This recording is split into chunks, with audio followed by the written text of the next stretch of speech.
A xeopolítica é unha disciplina científica que estudia a incidencia da xeografía humana e a xeografía física nas relacións de poder, nas relacións políticas e nas relacións internacionais. Por qué? Porque é evidente que a orde física ten unha incidencia na configuración do poder nas sociedades históricamente relevantes e tamén na actualidade, polo tanto ten que ter un coñecemento científico desa realidade incidida polo espacio e pola orde espacial. Tras o fin da Guerra Fría, inaugurouse unha etapa xeoestratégica nova que chega hasta nós, culminada con unha serie de retos e ameazas para a nosa seguridade que afectan a calidade das nosas democracias.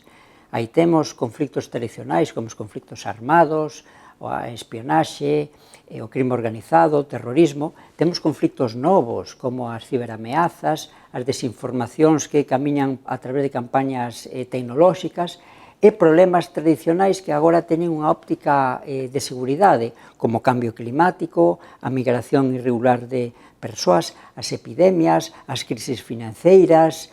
Por lo tanto, un cúmulo de problemas e ameazas que dificultan a nosa vida como sociedade democrática e, polo tanto, que temos que afrontar dunha forma decidida e seria. No Centro de Estudos de Seguridade da nosa universidade analizamos os problemas de seguridade dende un punto de vista heteroxéneo e amplo. Por qué? Porque o concepto actual de seguridade non é o concepto tradicional, senón que é o concepto máis ligado aos dereitos humanos. Por tanto, seguridade é esa situación de tranquilidade na que a sociedade pode evolucionar, pode progresar e aséntase na lógica dos dereitos humanos.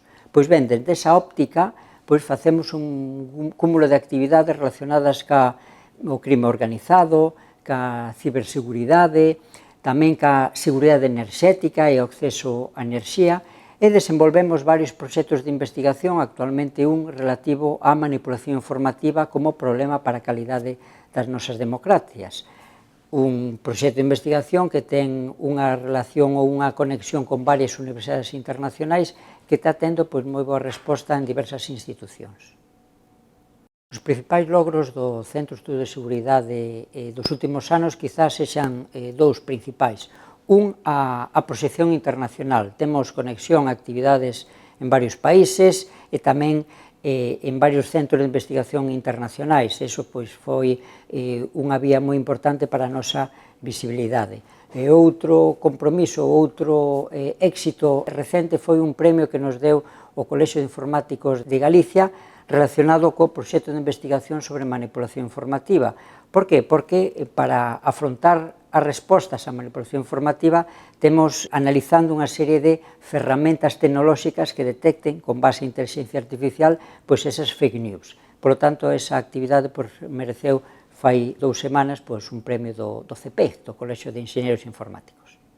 Os retos para o futuro é afianzar as respostas aos graves problemas que sufren as nosas democracias, que teñen que ver ca restricción dos dereitos humanos e que teñen que ver ca manipulación informativa, como decíamos antes. Necesitamos unha sociedade robusta onde a cidadanía tome decisións verdadeiras, fortalecidas e, polo tanto, dende o CSIC intentamos dar respostas, dar ideas para solucionar os graves problemas que dicía antes dende esta óptica multidisciplinar e integral que é actualmente os análisis de seguridade.